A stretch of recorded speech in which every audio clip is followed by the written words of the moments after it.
Asante, naitwa Kamishna Msaidizi Mwandamizi Chris Nasunga, ni kamanda wa zimamoto na uokoaji mkoa wa Kinondoni wenye wilaya ya Kinondoni na Ubungo. Tulipokea tukio la moto wa kiwanda cha GSM majira ya saa 12:50 na baada ya kupokea taarifa hiyo, gari letu la zimamoto liweza kutoka haraka na kufika eneo la tukio, lakini tuweza kuomba msaada kwa wenzetu wa bandari lakini na wenzetu wa makampuni binafsi ambao wanahusika na kuzima moto.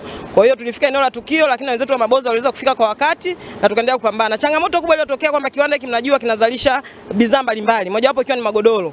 Kwa hiyo magodoro yakishika moto kwa haraka basi moto wake unakuwa ni mkubwa kwa ghafla. Na ndio maana mnaona kulikuwa na moshi mkubwa lakini na moto ulikuwa kwa kasi. Kwa hiyo hiyo ndio ilipelekea moto kuchelewa kuzima kwa haraka lakini ukaendelea kukua kwa haraka. Lakini kiwanda kilikuwa kimegawanyika katika makundi mbalimbali. Kuna kundi moja ambalo ndani ya kiwanda kuna partition nyingi. Partition nyingine ilikuwa ni ya mabati, ambao kuna sehemu wanazalisha mabati, kuna sehemu wanazalisha magodoro, lakini kuna sehemu ambao wanafanya printing, ambao wana material mbalimbali wanatumia ikiwemo na pamoja na karatasi na vitambaa. Kwa hiyo vyote hivyo vilichochea moto kuwa mkubwa na hatimaye kuonekana kama moto umekuwa ni mkubwa zaidi. Lakini changamoto kubwa ni material ambayo ilikuwa inazalishwa kwenye kiwanda ndio ilipelekea moto kuwa mkubwa kiasi ile na kuchelewa kuweza kudhibiti mapema. Lakini mpaka sasa hivi mnaona ni karibu 75% tumeshaudhibiti moto kwa kiasi kikubwa usiambukize maeneo mengine, na mtaona maeneo ambayo ni jirani na eneo hili basi bado yako salama. Lakini kama tungechelewa kudhibiti basi labda majanga yangekuwa makubwa zaidi.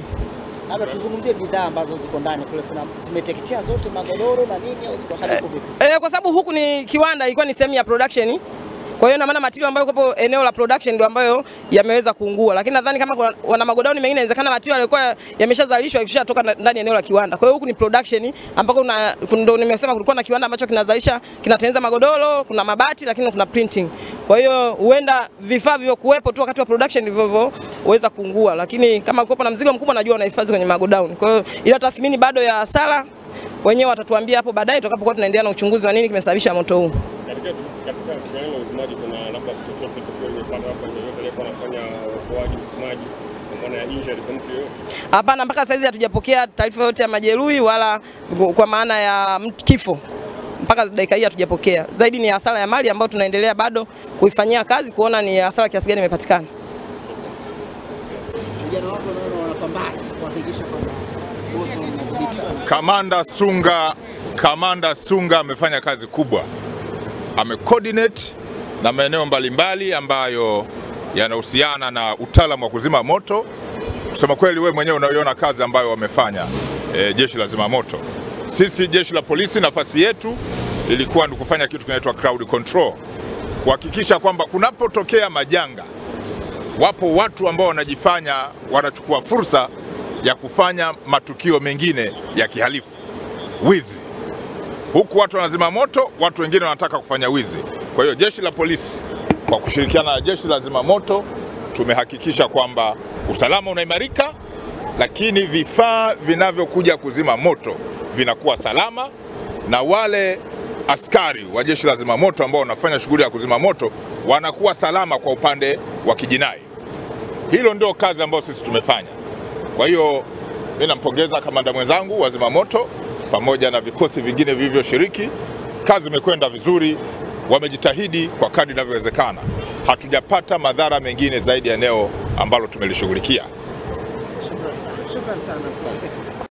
Mkuu wa chuo cha Kilimanjaro Institute of Technology and Management kilichopo Mwenge jijini Dar es Salaam na chenye ithibati na usajili wa NACTE namba REG/ANE/029 anapenda kuwatangazia nafasi za masomo kwa ngazi ya diploma na certificate katika kozi za IT, Business Administration, Accountancy, Procurement and Supply, Front Office na Hotel Management. Chuo kimebobea katika ufundishaji kwa njia ya vitendo na kimeweza kutoa wanafunzi wenye weledi. Wengi wameajiriwa ama kujiajiri, na wale ambao wameamua kuendelea na degree wameweza kujiunga na vyuo vikuu bora hapa nchini na nje ya nchi. Pia kuna ofa ya kozi fupi za computer application, graphic and design, video production pamoja na CCTV camera. Kwa maelezo zaidi piga simu namba 0717816034 au 0766348652. KITM, elimu na ujuzi kwa maendeleo ya uchumi.